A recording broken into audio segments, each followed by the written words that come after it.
Cool. So the purpose of what we're really looking at talking about today is in sport especially, but just in life. Whether it's coaches, whether it's parents, whether it's teachers, there's so many messages that can be sent that aren't either not necessarily being received or delivered optimally, or they're just being missed altogether. So if today we can just create a little bit more awareness, and Jason, you have worked, with tons of athletes, but how many boys do you have? Oh, I had 200 at one time. Yeah, that was underneath me. So yeah, Right? So lots of tons of people. tons of experience and seeing these firsthand, and then also, as a coach and as an ex-athlete yourself. So yeah, if we can really generate some great awareness for anybody that's listening, that's either a parent, a teacher, a coach, or athletes themselves growing up, getting older, that's a huge win for us today. Yeah, definitely. Yeah, I mean, it's a great topic, and thanks for having me on. I'm excited to. Perfect. And this, I think, will be something we'll probably do more often. If we're going to try to keep this to 20 minutes today, and we could probably talk for 20 days about this, then I'm sure there's a lot of questions that will be generated. And for anybody Yeah, that's listening, that's the challenge, right? 20 minutes, so let's do it. Let's get you it get, going. so I was going to say, we'll go quickly into this, but for anybody listening, go ahead, post your comments below. And if we can respond to you, we will. And if we think that this is something we can do another one of these, we'll certainly host that too. So kind of three topics that we'll talk about today.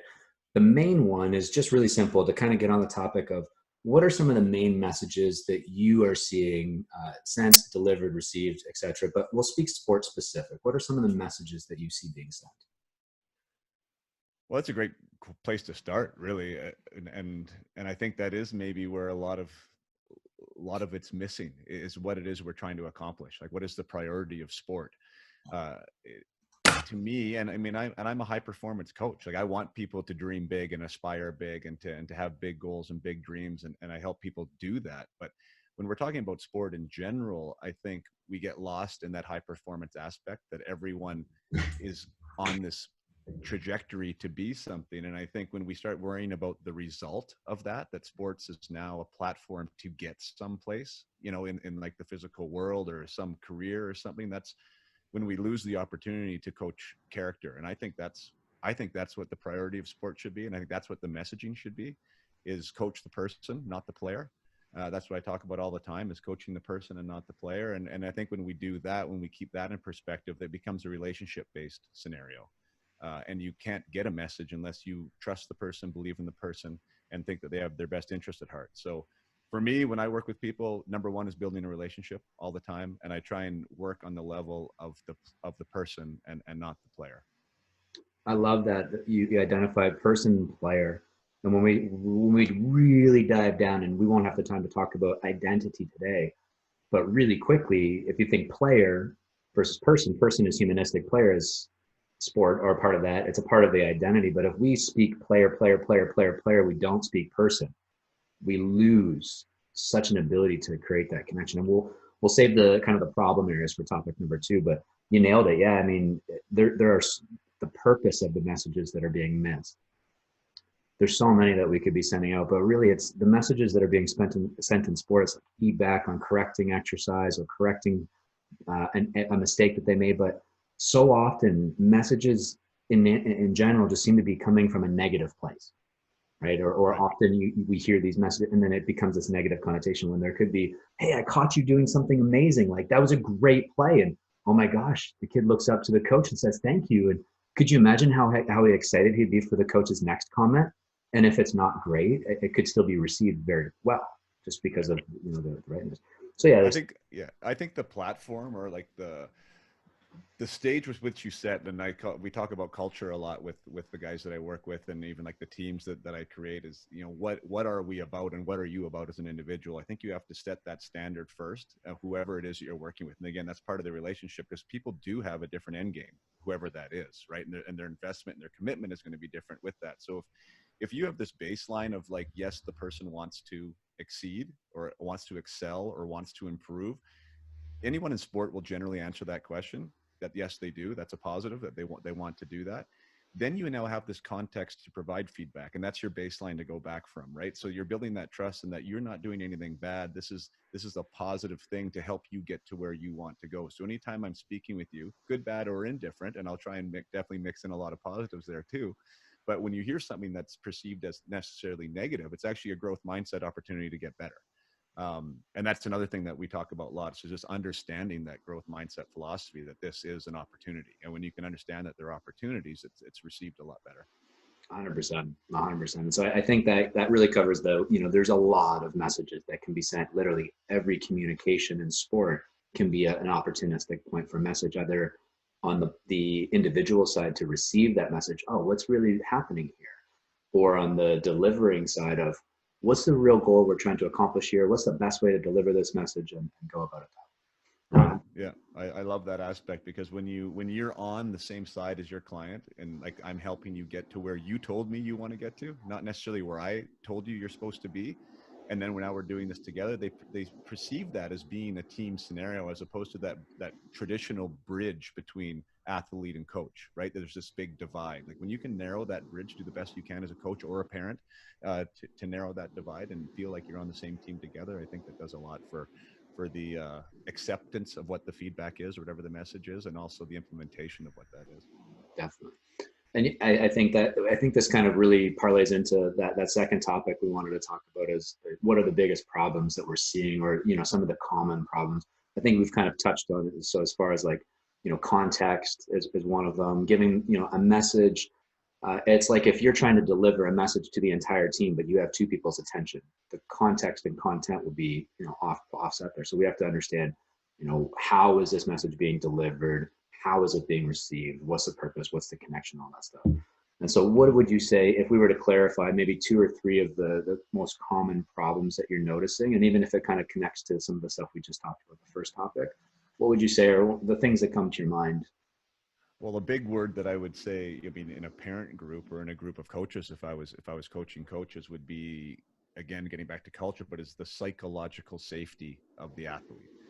I think that is it's not forgotten, but I think it's overlooked a lot of times. Yeah. And I think, and again, getting back to that coach, the person, not the player, like people need to feel safe to make mistakes, right? They need to feel safe to not do something the first time they try it, right? And when you're around your peers, especially in a team sport like hockey, where if you're the only one who can't cross over to your right, or you're having a problem with this, you don't want to do it. I mean, you don't want to be the one that's standing out there looking like a newborn giraffe, right? Like it just doesn't work. But if you create a culture where it's like, this is actually like a sign of growth, this is a sign of improvement, that if you're in a scenario where you're falling or you feel uncoordinated, that this is the exact place that you're supposed to be, and that's celebrated, and so when you have a group that's celebrating that type of vulnerability, now it becomes way easier to receive feedback too, that you're not doing something right. So for me, that's like a baseline that I really tried to drive home, that you're actually in the exact right space. You're in the sweet spot if you're not feeling comfortable.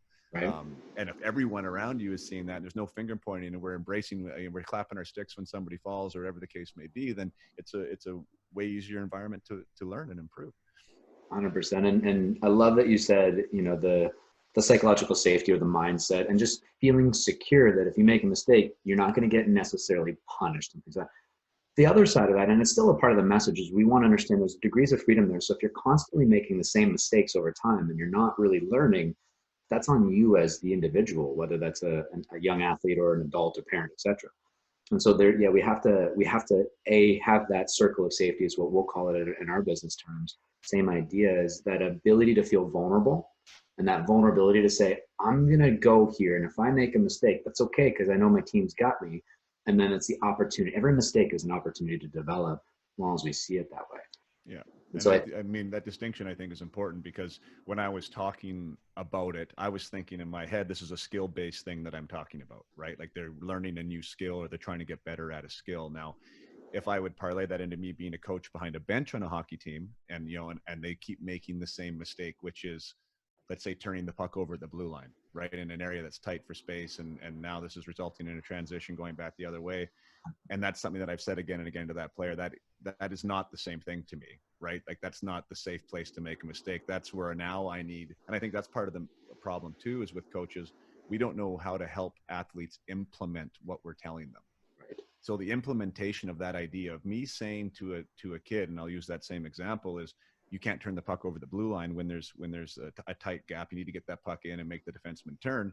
I can say that 500 times, But if that athlete doesn't know how to actually take that, put it into his repertoire of like of what he's going to do now naturally when he's on the ice, he's going to make that mistake again and again and again, right? So now for me, I think at a coach, and I think that's what's changed now in the last 20 years since I was a hockey player, is that someone would relay that information and you had to figure out how you're going to implement it, like Right. how you're going to make that part of your behavior pattern now. So I take it another step further. And it's like, this is how you make this part of your behavior pattern. Like after I've said this now, when you go back in line or you're sitting on the bench right now, you got to be seeing that in your head. You in that environment now dumping the puck in. You have to replay that. You have to go over that. You have to think about this before the game. And I'll give them like a list of ways to implement this idea. So when they get into the actual thick of the action, now they're able to make a different choice. Yeah. Right. So I do think that's part of it too. Like the implementation, you need to help athletes implement sometimes because they don't know how to do it. You got it. I love it. It's the analogy we like to use, or that I've always used in the past, is when you have a client that needs certain, let's say you need certain tools, or let's say you have a human, not a client, a human being that needs to get a job done. Well, it takes certain tools to get those done. In the past, we'd say, well, do this. Well, then you have to figure out which tool to use. Is it sharp enough, or is it strong enough to use to get that job done? And then you might, use a really weak hammer to try to do the job that you're not even sure of. So our job as teachers, coaches, advisors, whatever you want to call us, as the people that have gone through it, teach them which tools to use, how to sharpen them, how to calibrate them so that they're proper, and then how to apply it. So it's like you guide them through it all, but you don't do it for them. And I think that's a big distinction that we've chatted about it before, is they're not necessarily always doing it for people, but educating, teaching how to do it, and being right there with them along the way to show them the steps if they get stuck, and or when they get stuck, but ask them to do it. And so it's the individual leading their own life at that point, so they don't feel like they need somebody to always validate that they're on the right path. That way they feel autonomous for life. Yeah, 100%. I mean, I'm all about agency, giving people agency and making that motivation intrinsic, like trying to develop that intrinsic side of whatever it is they're doing for themselves. Because at the end of the day, that we want to facilitate, like you said, provide the tools, provide the ability to implement, but the accountability then on the athlete is actually now doing that action, right? Like you want to close that gap again, so there's not so many blank, dark areas for them to have to go figure out and navigate. Yes. Right? You want to give them as much as you can, have them still be curious about the process, where they're asking questions, where they're finding value in their own curiosity, their own creativity, but then they have to be accountable to what it is that they've committed to do. And that's the other thing where I like to take it a step further and say, okay, now out of these solutions or these options that I've given you to maybe make this work, what are you going to commit to? Yes. What are you prepared to do? And then now they are accountable to what they told me again that they're going to do. And if they don't, then now that's on them. And now there's consequences to that. Now maybe we find a new solution, but there definitely needs to be accountability to the athlete. And I think there's kind of appropriate ways to give them that accountability. And then what I love about that is the cross connection between, right now we're talking sport, but I have the same conversation with my employees in my business all the time. It's literally like almost the exact, so you can take sport and learn connections to life thereafter the sport. I love that. And I'll even tie back to, you mentioned when you were talking about something and I talked about it, you're like, well, I was telling myself it was more like a learned skill thing. I love that, because that's one of the problems that I see out there. And, we're not doing anything necessarily wrong. It's just we had different thoughts in our mind talking about something similar. So when you as an educator deliver a message, you have to think about what's being received on the other side. And very, very rarely is what's going on up here is going on over there at the same time. And so we have to be very cautious, like you said, to really clearly identify the thought here, clearly identify the capability to be received, and bridge that gap a little bit, then ask for clarity and understanding to make sure that it's actually understood. So a lot of times I'll say something, I'll be like, does that make good sense? And the individual will say, oh yeah, totally. And I'll say, oh yeah, show me. And that's what I get, like just blankness. They believe they got it. Once you try to demonstrate the clarity, it's not there. And that's a brain thing. Our brain works in segments. So it's like, oh, I totally got that, until it's asked to explain it. And then those segments are blurred very quickly. Yeah. Yeah, it's great. I mean, it's awesome that you asked that question. Questions are great. I think we'll probably get into that too. But, then you're now allowing them to participate. They have to use their own words. They have to use their own concepts to relay it back to you. And not only, even if they do know it, that's an awesome way for them to ingrain, to solidify those connections, right? So and to build more confidence, build more validation, all that, give opportunities for this. And that's Yeah. like, okay, let's touch on topic 3, because I know we're almost at 20 minutes already. All right. So we've already kind of talked about some of our favorite solutions. It sounds like based on the topics here, but what's basically one of your favorite approaches to help ensure that messages are being delivered and received a little bit better? Of course, we talked about connection, we talked about community, circle of safety, all of these things, but do you have a kind of a preferred strategy, mechanism, thought process for it? What I love about what I do is that I can't let myself off the hook. And I think that's a big one for coaches. I just think if you aren't doing what it is you're asking people to do, there's not much credibility there. So I always say to anyone that I'm talking from a coach aspect, or any of the managers that I'll deal with or whatever, so you have to be the example. And parents too, like a big one for parents. It's like, you can't ask these kids and yell and scream and tell them to do all these things. And then, I mean, you're not showing them anything. You're not showing them in your own life how to fight through adversity or set a goal or be consistent to something that you want to become. Like if you can do that, if you can model that as a coach or as a parent, and now the kid is watching this instead of hearing it, it's much more powerful. And so that's kind of what I try and do. I try and be the example as much as I can. And the best part about being the example is that I'm going to fail a lot in front of my players, in front of my kids, and that's okay. Like that's totally okay, because that's life, right? And then now it's like, now what? Now what do we do? Now what did I do? Here's what I'm doing now. What are you going to do, right? When you fail, when you don't get it right. So that's my big one for me. The other one is ask questions, because I think if you have a beginner's mind about stuff, I try to have a beginner's mind, meaning, that everything's new.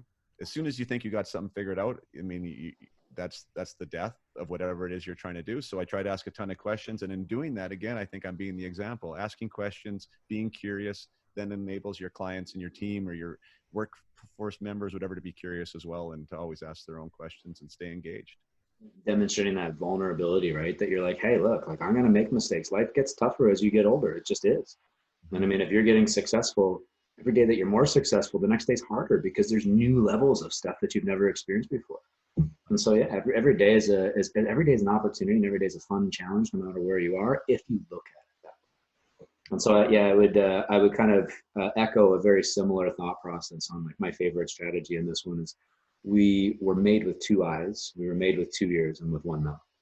And very rarely do we ever use them in that order. So if we have 1 mouth and 4 other opportunities, 2 eyes, 2 ears, we should really be listening about 75% of the time and talking 25% of the time ish. Obviously, if you are a coach, you're going to have to dictate a bit. If you're a teacher, yes, you're going to have to. But during that process that you're talking, start listening and watching. And so often as I'm talking, even as we're talking right now, I'm paying attention and watching your body language. I'm looking for your body language and listening to it as much as I can. And if we're teachers and parents and coaches, or strength coaches, personal trainers like ourselves, like myself, when we're working with somebody, and if we can see their body language doing this, but they're not saying anything, that tells us a lot. And so often, and this may sound bad, to add context to this really quickly, I will always listen to the words that my clients say, but I often pay closer attention to their body, because it will tell me probably more than their words are. Most often when somebody's talking about something they're not confident of, they're going to leave out some stuff.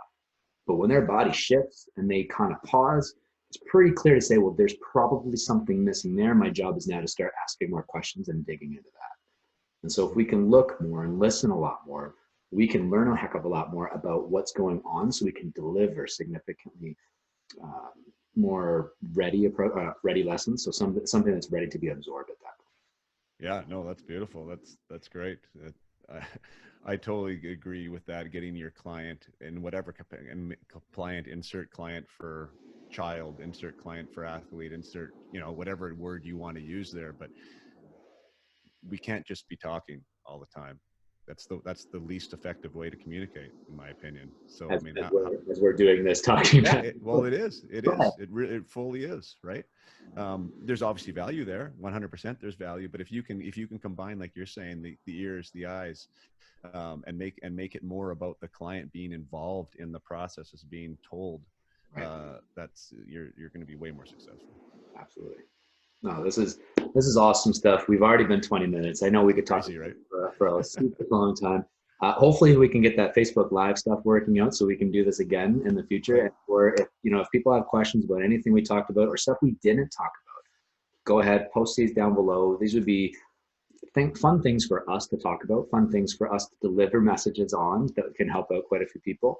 Whether it's, a youth athlete that's watching this that has some questions, an individual that's 14, 15 years old, or whether it's a parent of a younger kids, whether it's teachers at schools, whether it's coaches of organizations, whether it's general managers of organizations with coaches. Yeah, this is fun stuff to talk about. I think it's dramatically important. If we can look at ourselves, I mean, I'm 36, turning 36 right in a month. You're like what, 29ish, 30? Yeah, give or take. Around there somewhere. You can imagine if people in our capacity, though, thought a little bit more about this and we're a little bit more aware of it. Like, let's face it, there's a lot of coaches and trainers and teachers out there. And I've worked with a lot of them that don't really get this stuff very well. They're very great people. They're well intended, but they're missing a lot of the potential output that they could deliver. So this kind of stuff, I think, is really important for the youth to understand, but then the other side, the parents to deliver it. And then if you can imagine, if we can deliver that now, when these kids get to be a little bit older, just imagine what's going to happen with subsequent generations. Yeah, well, I mean, Amazing. yeah, you're not a father yet. I'm a father of 3, and that's really what got me into this realm, like more, professionally. It was just like the impact of people is incredible, right? Is absolutely incredible. So yeah, the more people we can touch, and if we can touch coaches, and if hopefully, to have better results with whatever it is they want to do, to be able to touch more people, then I mean, we can go to bed with a smile on our face, because that's a nice place to be. You got it, man. Awesome. Well, thank you very much for your time today. This was awesome. I hope we can do this again soon. Perfect, man. Thanks so much for having me. All right, Jason, take care.